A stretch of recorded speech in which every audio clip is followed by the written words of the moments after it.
Sekali lagi tentang Elisekinda.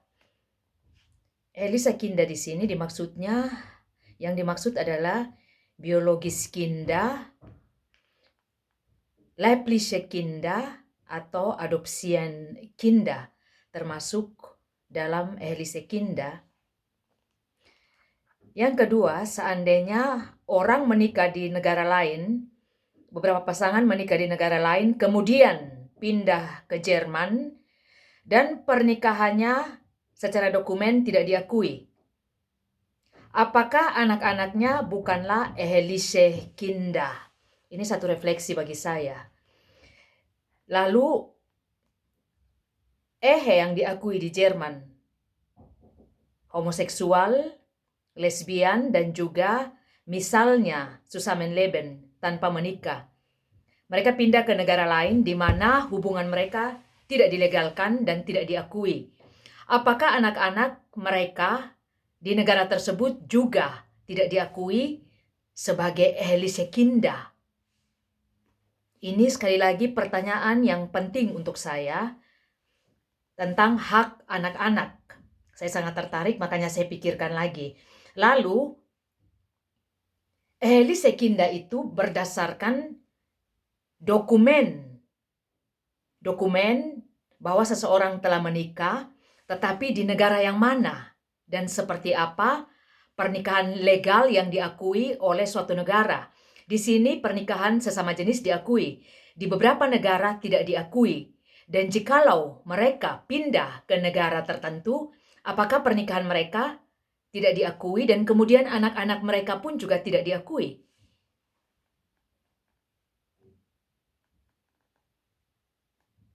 Saya bertanya karena kebetulan saya berpikir tentang orang-orang, sekali lagi orang-orang sangat terkenal yang dimana mereka menikah lebih dari beberapa kali. Misalnya di Jerman pun Gerhard Schröder ya, mantan kanselir, juga menikah beberapa kali.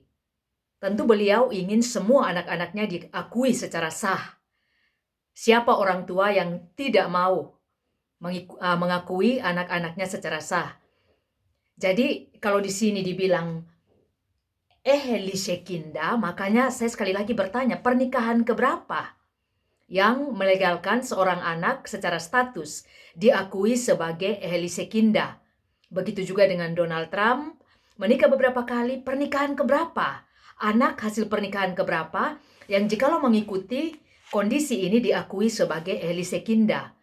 Lalu Megawati Soekarno Putri dari Indonesia dan saudara-saudaranya juga adalah orang-orang yang dikenal, yang terkenal dengan kondisi dan situasi di mana orang tua mereka beberapa kali menikah. Apakah mereka juga tidak diakui sebagai eheliche Kinder karena bukan berasal dari istri yang pertama atau juga dari suami yang pertama?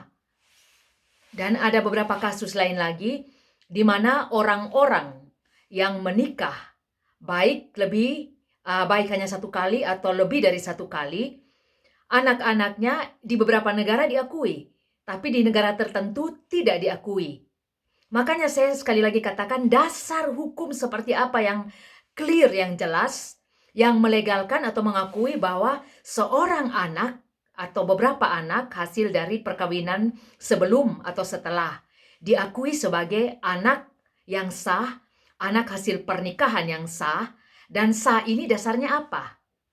Kalaupun seseorang tidak menikah, apakah anak-anaknya tidak diakui? Sedangkan mereka juga manusia yang mempunyai hak untuk diperlakukan sama di depan hukum, seperti anak-anak yang lain, entah anak-anak dari orang tua yang menikah sekali, atau 2 kali, atau lebih dari 3 atau 4 kali.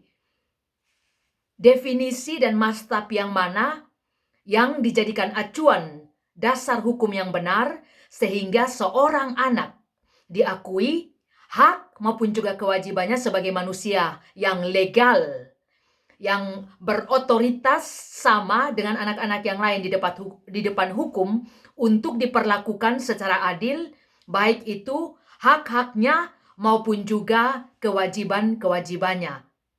Hal ini yang menjadi perenungan bagi saya karena saya sangat mencintai anak-anak. Anak-anak sering kali selalu menjadi victim, menjadi korban dari ketidakadilan hukum yang berlaku.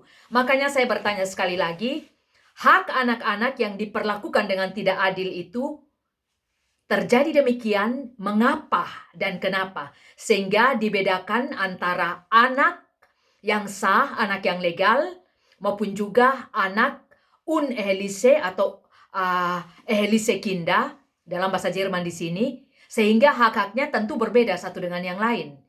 Sekali lagi, menjadi perenungan pribadi bagi saya, sebab bagi saya, semua anak, entah dari latar belakang hubungan seperti apapun orang tua mereka, mempunyai hak maupun juga kewajiban yang sama sejajar di depan hukum. Bela hak anak-anak karena anak-anak adalah yang paling mudah dijadikan sebagai korban dari ketidakadilan hukum yang tidak bijaksana.